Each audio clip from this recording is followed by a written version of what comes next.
Fish will not be seen tonight, so that we may bring you the following special program from ABC News. Fish will return in 2 weeks at this time.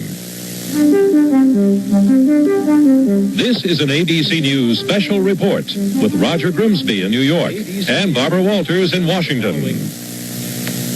Good evening. 2 events last night and the aftermath today have dominated the news. New York City went totally dark last night, and tonight large parts of the city still are without power.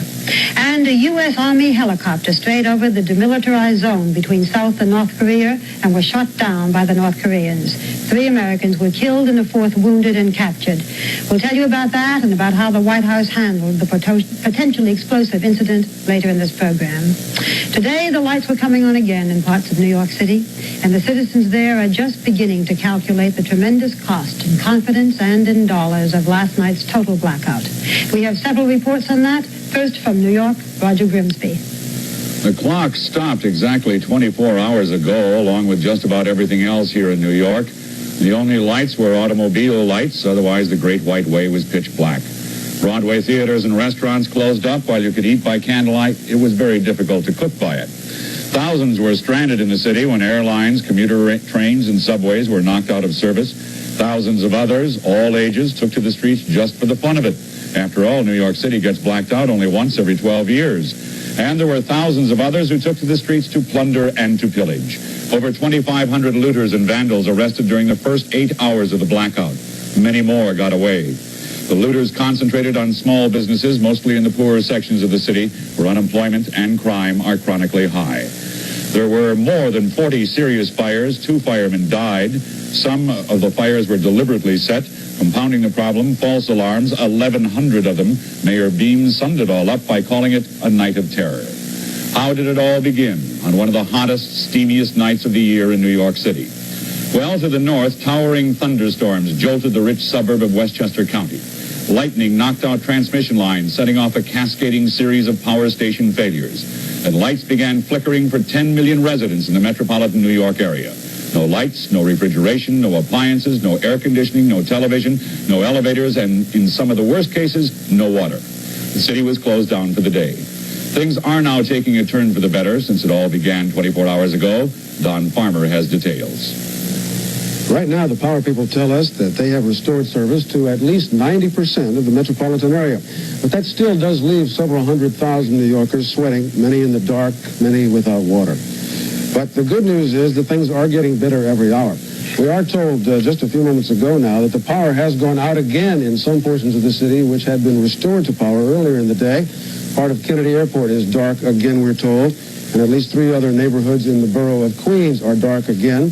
But the power company officials had predicted that might happen, the surge of power causing more power outages as the lights begin to flicker back on.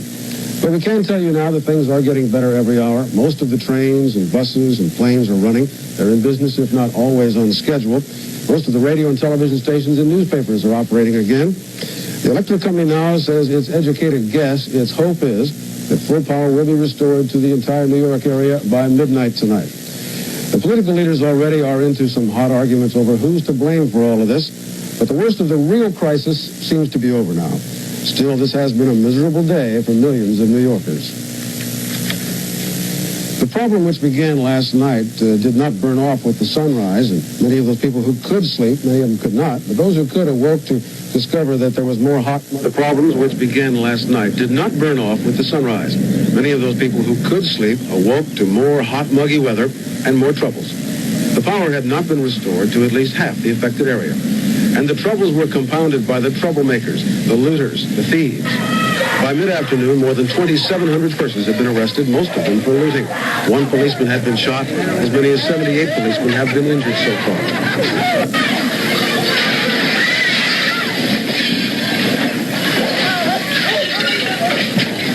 And the fires roared into the dawn.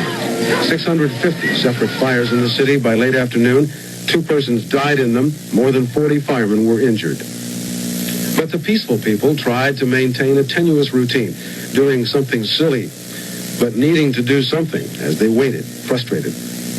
Others lined up to buy food and drink, whatever wouldn't melt or mold or spoil. And others toasted their troubles with that widely favored, short but sure cure, strong drink.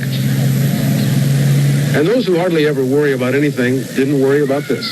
The water was for using for folks whose high-rise buildings need power to get water pressure in upper floors. But the children used it for playing. Satisfaction, not survival, was their concern. Coping was demonstrated in a number of ways. We'll be talking about that. The harpist at the Met, when the lights went out, ad-libbed a solo rendition of Dancing in the Dark as the patrons filed out. There was a blind couple in one restaurant, quite amused at the difficulty everybody else was having. Taking advantage of another's disadvantage included sky-high prices for candles and matches, to say nothing of some cab drivers multiplying their meters.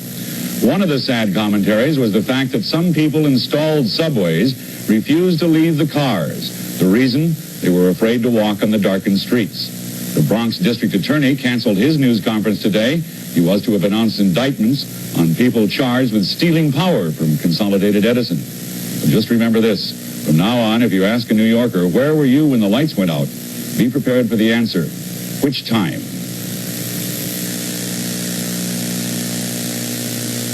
The heat, the pollution. You and your hair feel so bad. Come to a place where you can feel good again. Come to Clairol Herbal Essence Shampoo. The shampoo that gives you the spirit of wildflowers and herbs and the feeling of soft, sensuous, glowing hair. Clairol Herbal Essence Shampoo. For hair that makes you feel so good. We're still the one. We've been together since way back when. And this year's gonna be a winner, yeah. We are still the one with something new. Still the one that's gonna see you through. You're still having fun, and we're still the one.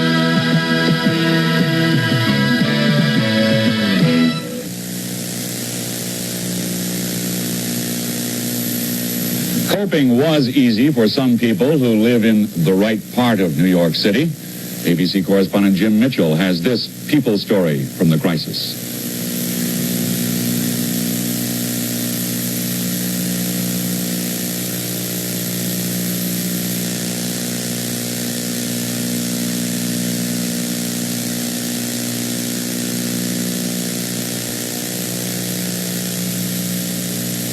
Because of the problems in New York, and we have perhaps no better way of illustrating them than what's just happening in our program, we're unable to bring you the portions from New York, but we will return to that shortly. And now we will turn our attention to the other happening today that caused so much fear and distress.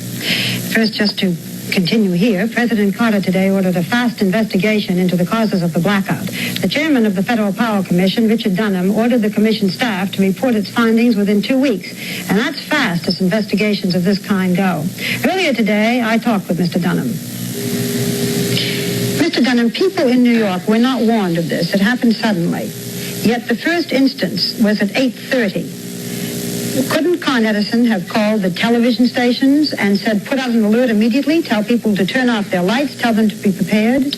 Barbara, I don't know to what extent they did or didn't do that. Their first step was, it was not done. No. Okay, I just didn't know that. The first step was attempted voltage reduction, and then that was not enough, and then it went on. I think they probably felt that they could meet the condition at that time, and then cascade. Would you advise in the future, if something like this happened, that television stations and radio stations should be alerted so they could tell the public? Yes, I think that's a very reasonable protective step that could be taken. Do you think that Mr. Luce or Con Ed was in some way negligent? Well, I can make no judgment on that. These are questions that I assume will be raised in the investigation. That isn't our primary focus. We're trying to find out exactly what happened. You have some doubts? Management, it may be a mechanical problem. There are no limitations to our investigation. The president said, find out what happened and what steps, and he did not limit that to any particular steps. Is New York City more vulnerable than other cities throughout the country? It's happened twice to New York. Yeah, I think it may very well be the case because one of the difficulty in New York City, the fact that all the lines are underground, they're more difficult to get at, they're more difficult to service. Certainly the enormity and the complexity of New York City is unique in this nation. Could this happen elsewhere? Yes, of course, these situations, I suppose there's no way to absolutely guarantee total assurance that they will never happen. The extent to which it is first an act of God, a lightning strike, which then cascades. There's no way to prevent, that I know of, a lightning strike on the really tens of thousands of miles of transmission lines we have throughout the country, throughout the nation. So this type of thing can occur. For instance, recently, a similar situation occurred just a month or two ago in Florida, where a tripped over and there was an outage in a whole section of Florida Power and Light. We had an investigation on that. The problem, of course, there weren't the masses in that situation as occurred in last night. Should it happen again? Answer, yes. Where? Anywhere in the country. What can be done to prevent another such devastating blackout? Several things. For example, by burying overhead power transmission lines, you reduce their susceptibility to lightning strikes and weather. But once underground, transmission lines are more costly to operate and maintain. Failures from cable breaks become far more difficult to find. With cables, a blackout might last even longer. It isn't sufficient to set up task forces to find out what really happened and then make blue sky recommendations. That happened back in 1965. The automatic system, which was aimed at preventing a total blackout, failed last night. That system should have resulted in selective blackouts in order to save the entire metropolitan complex. As Con Ed Chairman Luce declared, any system operated by machines that are made and controlled by men can and will fail at some point. Murphy's Law. If anything can go wrong, it will. And it did. What has shocked most New Yorkers and probably much of the nation is the looting that went on during the blackout. Especially bad during the dark, of course, but some brazenly continued it even in broad daylight. Hardest hit were the shop owners in the ghetto areas. In Brooklyn's Bedford-Stuyvesant area, police reported looters carrying sofas, rolls of carpets, television sets, anything they could lift. Women and children carrying goods from stores in plastic trash bags. Some shop owners attempted to guard their stores with shotguns, homemade spears, and clubs. In the South Bronx, a supermarket was burned out. 70 people were seen looting it. Harlem probably caught the worst of it. Block after block of small shops plundered and pillaged. One Brooklyn police officer said the looters swept through here like locusts. Over 2,500 looters and vandals have been arrested, about 80 police injured, and Mayor Beam demanded the guilty be punished to the full extent of the law. The looting and the violence are the biggest differences between this blackout and the one in 1965. As one angry detective put it, in 1965 you were dealing with human beings. Now we're dealing with animals. His quote. There's another big difference. This blackout hit only 10 million residents in New York City and neighboring Westchester County. The 1965 blackout hit 25 million people in the entire Northeast. We have black and white film of the 1965 blackout. The clocks had stopped at 5:28 on an afternoon in early November the last time. It was 12 years ago, the first time a blackout had ever happened. And to many people, it seemed something of a lark, even though it, too, lasted all night. The next morning, Police Commissioner Vincent Broderick congratulated the city on its conduct during the crisis. If we learned anything from last night, we learned that the people of New York are responsible citizens and that this is a great city and that it's not a crime-ridden city. Well, this time the blackout in New York has proven again that society's code of conduct is too often a very thin veneer, and that when imposed conduct restrictions are removed, the human animal is quick to revert to unacceptable behavior in order to satisfy his avarice or hate or both. Geraldo Rivera reports. As you know by now, a terrible thing happened to parts of this city last night. When the lights went out, it began to devour itself. In an unprecedented explosion of violence and desperation and lawlessness, poor people who were ordinarily average citizens began turning on their own neighborhoods and consuming them. It was awful and it was uncivilized. They came here, they've taken everything. She has nothing left at all. Everything's gone. Completely. This man is probably out of a job. There are two other men here who've been working here for many, many years. There's just nothing here. It's just gone. There have been people... My whole store is a mess. Nothing on it. It's worth over $150,000. Now it's all gone. Now I have 12 people working here. Now they gotta go for unemployment. Myself, I gotta go send my family, the whole family, to the welfare department I don't want to even bother working or get a penny, you know. I just want to lay down in the bed, get my money from the welfare, and forget about work in the city. They broke in here and took everything out through there. How'd you get the money to get into business? We worked hard for about 10 years to come up with the cash. Come up with the cash to open up the store and establish good credit and started bringing merchandise in. It doesn't look like you got anything left. No, nothing left. They took everything. Everything. And whatever, like I said, whatever they couldn't take, they broke. They destroyed. Well, let me put it this way. How would you feel? How would you feel if you had a $15,000 or $20,000 loss that you can't recoup?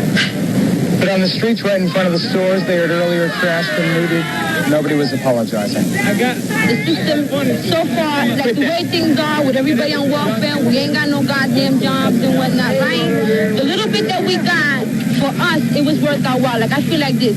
God closed out the lights for one night to let us have the opportunity to get back for all the times that we have been beat, for all the times that we have been oppressed, for all the months that we ain't got Pampers around this neighborhood for our kids behind.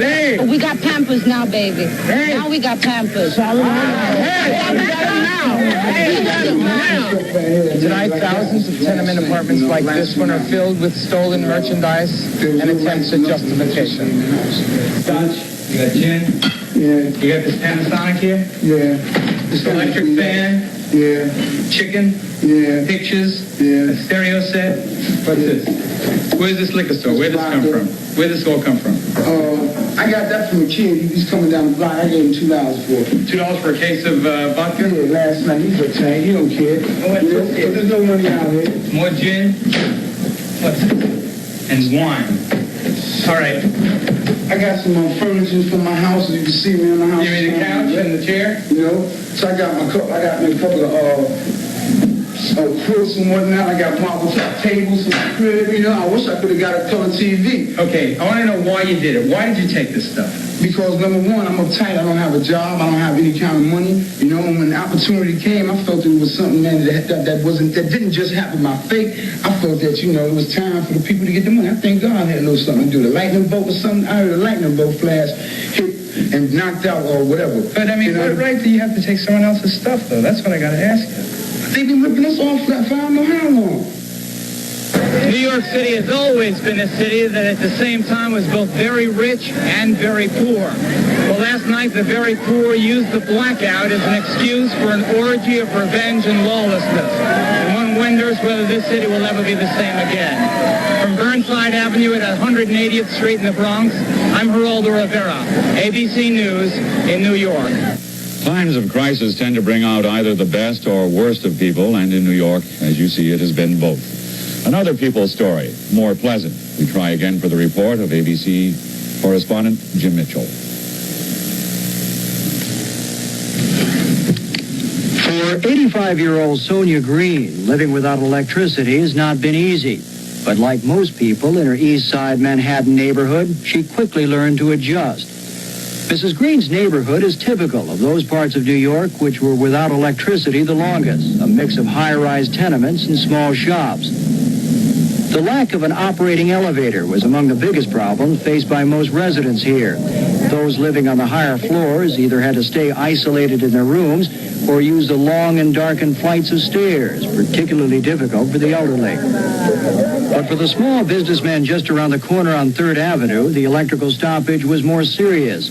The neighborhood storekeeper did a big business in beer and soft drinks, but all his ice cream melted, and by mid-morning, his milk and other dairy products were on the verge of spoiling.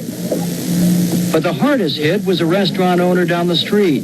No electricity meant no refrigerators. You have to understand, upstairs here, we have about 6 refrigerators, and all of that food is completely gone now. Chocolate mousse, lemon mousse, escargot, the seafood upstairs is gone. Things like that. We just had to dump it all out. But despite all the hardship, the neighborhood was taking it all in stride. Water brigades were quickly set up between fire hydrants and apartment kitchens. 72-year-old Oscar Zaratsian thought nothing of frequent round trips to his room on the 24th floor, while other upper floor residents found ways to beat those long flights of stairs. But everywhere, people were helping each other. Like Mandy Lazar, with flashlight in hand, she periodically checked on other tenants in her building.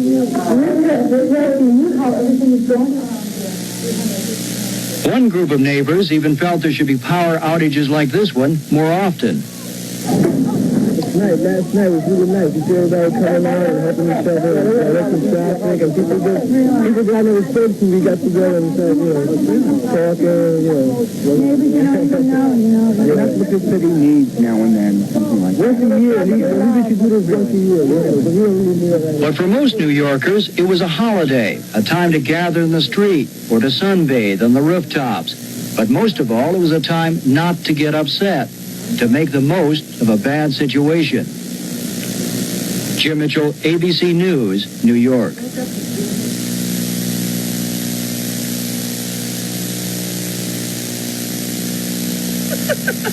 This is a testimonial for Tickle, the antiperspirant with a big wide ball. It's so effective at helping stop perspiration. So effective at helping stop odor. It's given people a unique way of saying it works for them. How do we know? If Tickle wasn't working, who'd be laughing? Staying drier is nicer with a little tickle. It's Julie Andrews as thoroughly modern Millie, a single girl living it up in the roaring 20s. What is your opinion of brute force, Mr. Graham? Operator, you have obviously never been in a Chinese opium den. With Mary Tyler Moore and Carol Channing. I'm a jazz baby. It's a thoroughly delightful, thoroughly modern Millie.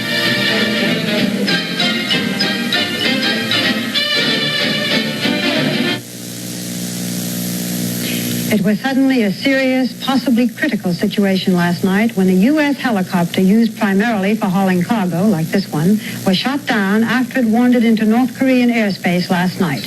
It was serious enough to pull President Carter away from his state dinner and for the White House to brief reporters through much of the night. 3 Americans were killed and a 4th wounded and captured. Sam Donaldson tells us how the White House handled this touchy situation. There was a reflexive gearing up for the worst at the White House when word came that an American helicopter had been shot down. But almost immediately, the signs pointed away from a real crisis.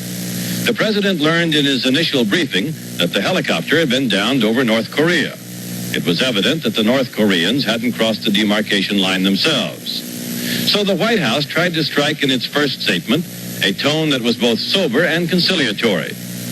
Deeply concerned, said the statement, but any penetration of North Korean airspace would have been unintentional and regrettable, said the statement. By dawn, the president was convinced that the American crew had made a tragic error, and he said as much, telling a group of senators that he wanted the North Koreans to understand that we knew that the mistake was made by the crew. We're primarily interested in having this incident not escalate, said the president. There really didn't seem to be any purpose in acting tough. And there was a danger that such action would give the North Koreans an excuse to initiate incidents all up and down the line. So, by tonight, Mr. Carter can claim that by keeping cool, gathering the facts, and avoiding tough action or talk, the matter, although tragic, may not provoke even more and deeper tragedies in the days ahead. Any shooting incident near the demilitarized zone between the 2 Koreas can be dangerous, critical, or minor, regrettable, but non-explosive.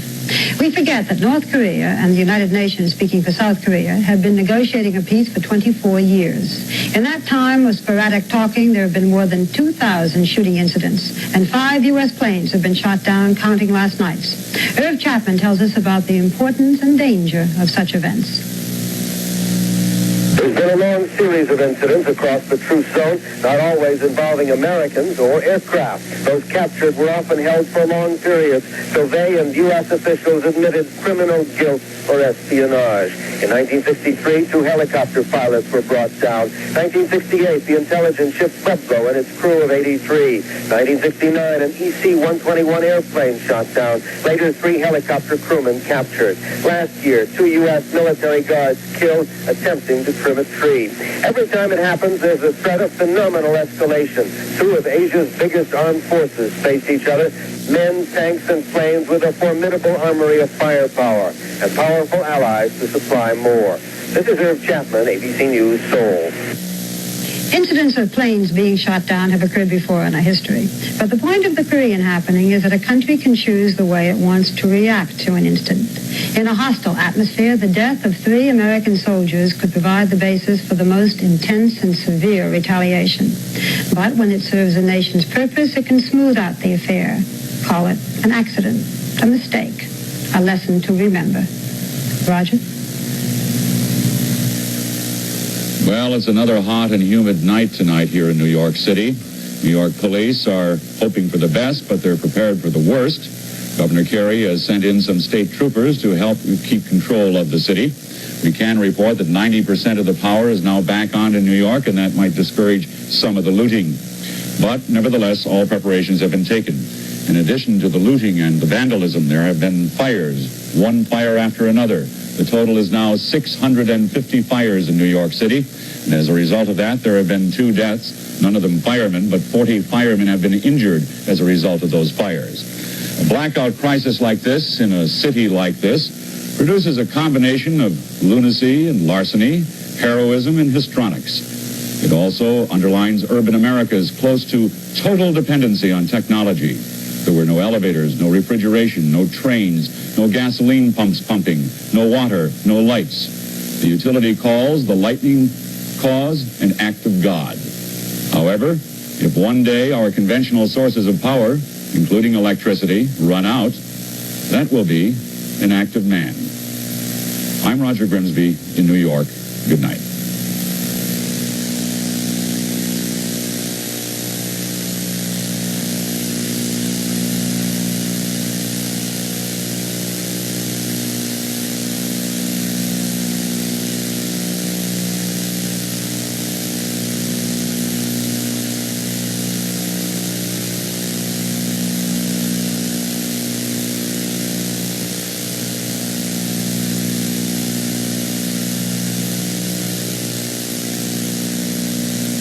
This has been a presentation of ABC News.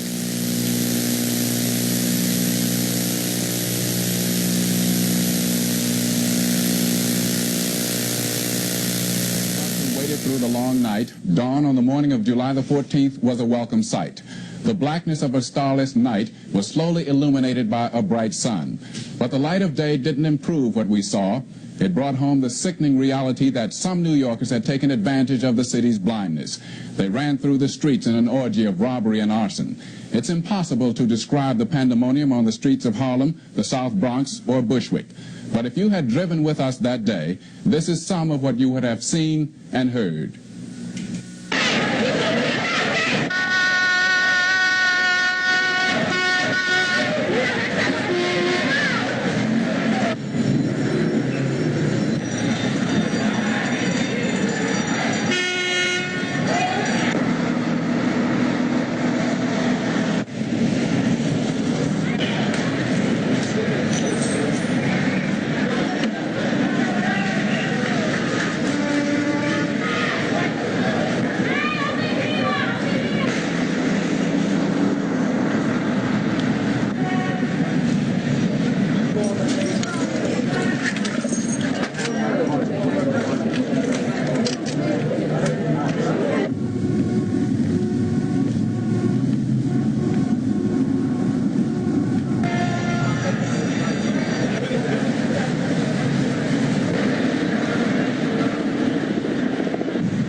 scenes of the looting Wednesday night and during the day on Thursday. 3,776 people arrested. Thousands more fled the gutted stores before police arrived. They paraded before television cameras with their loot. They laughed, joked, and danced in the streets. It was a holiday of lawlessness. Did they think about what they were doing? Did they feel any pangs of guilt? Jeff Kamen talked with several of the looters and some of their neighbors who said that they just held back. The police came with 4 cars, right? They ran up on the sidewalk. They blocked the doorways off, right? I jump over 1 car, right? They tell me too hard. I tell them, yo, you know? I said, everybody else is still in Waukee now still. What they wanted, that's all. They had to burn the place down. Now we got nowhere to shop. Nowhere to shop. You got to go all the way to Pathmark, and that's the where. Why was it that everyone was looting? Can somebody give me an insight into that? They didn't want to give nobody no jobs. You know, the government said the city said they don't have no money, but they got money. So now, by nobody working, so this is 77. Everybody know that times is hard now. People, they want things. They want luxury, you know, furniture, clothing, and food. So this is the first opportunity they got to get it. So they're going to take it. You know, if I was out there myself, I would have got what I wanted too. You were not among the looters? No, I wasn't. Unfortunate. How do you feel about it? Sure, it was bad. It was bad. It shouldn't be done. It was bad. I do not feel that it was bad. Everybody, if you want to loot, you're going to loot. That's right. Where you going to go shopping now? Would you answer the question? Did you loot? No. You didn't? I did not. Where were you at? You didn't loot, though. My brother did it. My brother did it. You see? The thing is, you did not loot if it was your own business. Because you know why? Because people loot. Man, to loot, to be looting, to get something for their own self. That's the way it works. I know. That's the way it always going to be. There's a word that I grew up with that I think everybody grew up with, which is called morality, which is knowing the difference between right and wrong. Now, what do you think about the morality of looting? I really don't know. Well, see, my opinion is that, you know, the people around here, they poor, and they saw it, you know, and the cops, they didn't tell them, you know, when they first came through, they said, hey, you know, go ahead, you know, do it, you know. You heard police officers say, go ahead and do it? Right. They came through, you know, several times. They wasn't stopping the people, you know, because they was around here, right? It was too dark. The cops came, and they parked the cars there, and they scared everybody out, and they cut out, because they were scared, too. Lights went out at 9:30. And there was a dead silence for possibly 3 to 5 minutes, and suddenly a yell came up from the street. The sound of I guess it must have been 1,000 voices, just at a scream of exulsion. I don't know, really. And I said to Belle, my wife, the lights are out, and I think there's going to be hell to pay tonight. But then we didn't hear any more, and we didn't think any more about it until about midnight. And at midnight, we heard the sounds of feet in the street. You couldn't see the faces. All you could hear was the sound of feet running and the sound of, and then the sound of glass being smashed or the storefronts being ripped open. The noise was frightening. The noise must have been like it was in Nazi Germany in 1932 when the stormtroopers invaded the homes of people and ripped them out. Here they were invading the places of business. This store wasn't hit. What did you think while you and your wife were inside and you were listening to the sounds of what you thought were, I guess, the end of your business? That all your years of work can be wiped out in a minute by just one kid with a milk box to throw through your window, or 5 kids to tear down the gate or to do the looting. Why didn't you come down? I think I was afraid. Spanish Harlem has been good to me. I have no complaint about Spanish Harlem. I'm talking about the 10th of 1% that the mayor even said. The 10th of 1% that ruined this city. That went and made shambles out of all the stores here. It's a very small percentage. You can't judge East Harlem, New York, or any other city in this country by just a few handfuls of scum, and that's what they are. Thank you. Good luck. But I think what we need is really, we got to have real strong leadership. Somebody who'll get these addicts off the streets and get these winos off the streets. I understand a cop can't tell a wino to get off the street because we're violating his right. that it's all right to have a wino and an addict to go all over, molest people, beg for money, and they can't be touched because their goddamn rights are violated. And what about our rights? Are we entitled to anything? What about Middle America? Can Middle America ever say anything? Can the average taxpayer say anything? 19 years, and I got a little mad today. After 19 years, I got a little mad. But I can't be mad at East Harlem. I can't be mad at the mayor. I can't even be mad at the president. Because this thing has been going on forever. And until we do something, I could see the city going downwards. But I'll reopen. God be willing, if I could get some money, I'll reopen. Take out everything. I lost all my money. I worked about 10 years for this. I lost everything, as I can say. I don't have no insurance, no nothing. I have 3 kids, a wife. I lost everything. 40 years I put into this place. Why don't they call the National Guard out? I was here at 3 o'clock this morning. It was like a war, the Second World War. Italy was better than compared to this. Well,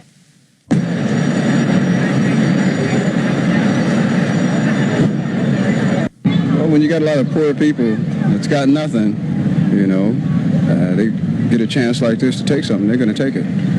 Do you think it hurts this community when something like this happens? Well, it hurts everybody, you know, because you got these people now, they're worried about their business as to whether they can start again in a community like this. As to whether they're going to trust these people around here, I doubt it. The merchants, they're not going to trust these people after this. I wouldn't trust them.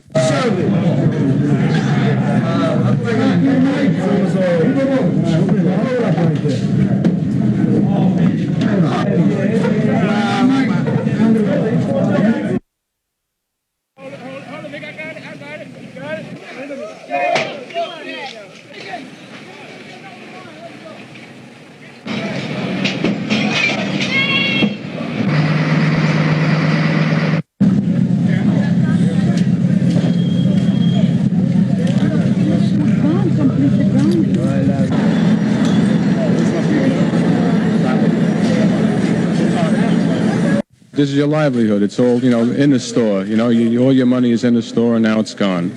You know, and the neighborhood loses by it all also. I think it's really disgusting, you know. It makes you really want to throw up when you look at what's happened. And we got to live here. It's no place for us to go.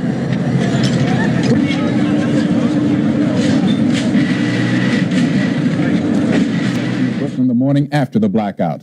Looting and arson erupted here minutes after the lights went out, continued all night and well into the following day. One looter said it was wild. Mobs roamed the streets, smashing windows, ripping out gates, carrying away groceries, clothes, furniture, appliances, whatever they could get their hands on, whatever they could carry away. Some even used cars and vans to haul away their loot. Dozens were arrested along Broadway, but the looters were too many, the police too few. This is Broadway today. Most of the businesses that were looted but not burned out reopened and have remained open. A few stores that were looted and burned did not reopen. Some merchants say the area will never be the same. Others say Broadway is fighting its way back. They all seem to agree on one thing. They don't want to be reminded of that day a year ago when the lights went out. The Tom, Dick, and Harry shoe store was one of several businesses along Broadway hit hard by looters. Things took a while to calm down. But things have never gone back to normal. I don't know why. Maybe some people just don't want to come back to the area, but it has not been the same as far as business is concerned. Who were the looters? According to one study, they were the criminally prone, the badly educated and unemployed, and the working poor. I talked with some of them. When I walked in the store, I happened to cut myself on my wrist and on my arm here. Pulling up the gates? Or? Yeah, pulling them out. And just walking to the stores, and I just happened, you know, the glass just flying all over, so it came down on me, you know. What did you get? Well, I got me a stereo, clothes, a bicycle, a bracelet. I got over a lot of things, you know. I mean, I didn't want to do it like my brother said, but we seen everybody just break wild, so we just got up, we just went what they did. Do you think if there's another blackout, the same thing will happen? Yep. The Manhattan skyline 1 year ago tonight. New York City blacked out by the electric failure. The only substantial light coming from fires. 1,000 of them, most the work of arsonists. Arsonists destroyed this building, which had been the home of the Levine Furniture Company for 35 years. Furniture, TV sets, everything was lost. 1 month later, the owners moved the store across the street. They had no furniture to sell, just a counter to collect installment payments. Now, heavily in debt, they have a new store. But 12 months after the blackout, they are still struggling to survive. We have been hurt hard by the fact that so much money is outstanding, which we couldn't collect. And also, as a result of the fire, a lot of our records were burned up, and we lost contact with many, many customers, and we were unable to collect. 18,000 merchants suffered losses in the blackout. 80% of them were not insured. While 9 million people from metropolitan New York went without electricity, some for 25 hours, thousands of people rioted and looted. One policeman called it the Night of the Animals. Now, a year later, Congress is still investigating the blackout, determining if the nation's utilities require tighter federal regulation. What triggered the blackout? A federal report issued last week places the primary blame on Consolidated Edison, saying it was unprepared to deal with the crisis touched off by a severe thunderstorm. The report by the U.S. Department of Energy says the root cause of the Con Edison system collapse and slow restoration was a lack of management alertness, leading to inadequate preparation for emergencies. So, 1 year later, there is still a debate going on over why the blackout occurred. Con Edison denies responsibility, emphasizing instead the changes it's made to minimize another blackout. Could it happen again? With these scars plain to see, Con Edison says yes. James Walker, ABC News, New York.